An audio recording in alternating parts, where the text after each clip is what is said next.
A lind dikush i keq? Apo bëhet i tillë që në çastin e parë kur një fëmijë hap syt, ai nuk sjell me vete urrejtje, mllef apo dëshirë për të bërë keq. Ai sjell kureshtje. Sjell nevojën për dashuri, për kujdesje dhe butësi. Një zemër që rreh për herë të parë nuk njeh ligësi, ajo mëson, thith dhe formohet nga gjithçka që e rrethon. Por çfarë ndodh kur një fëmijë, në vend të përqafimeve, merr britma? Kur, në vend të sigurisë, mëson frikën? Kur dashuria është me kusht dhe fjala më e dëgjuar është s'vlen asgjë? Ai fëmijë nuk lind i keq. Ai mëson të mbijetojë në një botë ku e mira është luks dhe e keqja është mburojë. Mëson të mbrohet me heshtje, me sulm, me manipulim. Askush nuk lind i mallkuar. Por shumë bëhen viktima të një bote që nuk i kuptoi kurrë. E keqja nuk është gjak, është plagë e pambyllur. Njerëzit që duken të ftohtë, mizor, manipulues, shpesh janë ata që nuk kanë mësuar kurrë të ndjejnë ndjeshmëri, sepse nuk kanë përjetuar kurrë ngrohtësi. E keqja nuk është trashëgimi, është reagim. Është dhimbje e mbledhur, zemër e fortifikuar nga frika dhe zhgënjimi. Kur një fëmijë nuk përqafohet, ai nuk mëson të përqafojë. Kur një adoleshent fyet, poshtërohet apo dhunohet, ai nuk mëson të dojë, por të dominojë. Në vend të ndjeshmërisë, mëson hakmarrjen. Në vend të ndërtimit të besimit, ndërton mure. E pastaj, në moshë të rritur, ai shfaqet si njeriu i keq, por në të vërtetë, ai është thjesht një zemër që u godit shumë herët dhe shumë fort. Pse disa njerëz nuk ndryshojnë kurrë? Sepse është më lehtë të fajsosh botën, sesa të shikosh veten në pasqyrë. Është më e lehtë të ruash imazhin e fortit, sesa të pranosh plagët që ende të kullon gjak zemra. Për të ndryshuar, duhet të kesh guxim.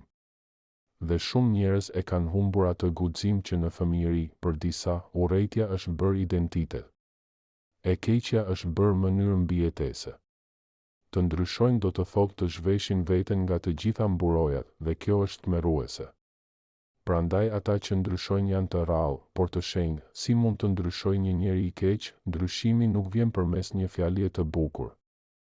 Vjen përmes një lufte të brendshme që shpesh zgjat me vite. Ja disa gur themeli të këtij transformimi: ndjeshmëria, të ndjesh dhimbjen që ke shkaktuar, përgjegjësia, të mos thuash më ishte faji i tyre, por unë zgjodha të sillem kështu, ndihma profesionale, jo si shenjë dobësie, por si hap drejt forcës së vërtetë, veprimet konkrete. Ndreqja nuk bëhet me fjalë, por me vepra, zgjedhja e një ambienti të ri, sepse nuk mund të ndryshosh ndërsa qëndron në vendin që të shkatërrojë. Njerëzit e thyer që ndryshojnë janë më të fortët, ka njerëz që kanë kaluar ferin dhe kanë dalë prej andej me dritë në shpirt.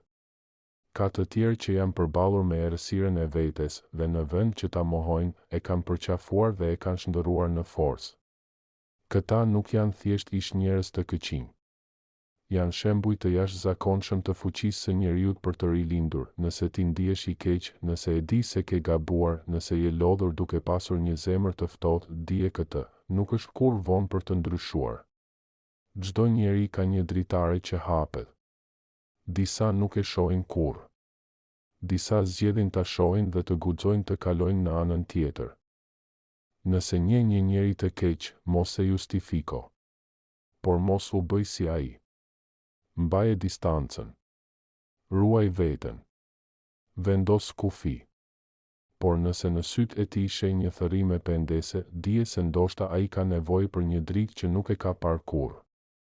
Jo për ta shpëtuar ti, por për t'i treguar se drita ekziston. Zgjedhja që bën sot mund të formojë për gjithë jetën. Mund të vazhdosh të jetosh me plagët dhe t'i kthehesh botës si armik. Ose mund të fillosh udhëtimin më të rëndësishëm të jetës, udhëtimin drejt vetvetes së vërtetë. Nuk je i keq për shkak të gabimeve të tua. Je i keq vetëm nëse refuzon të ndryshosh.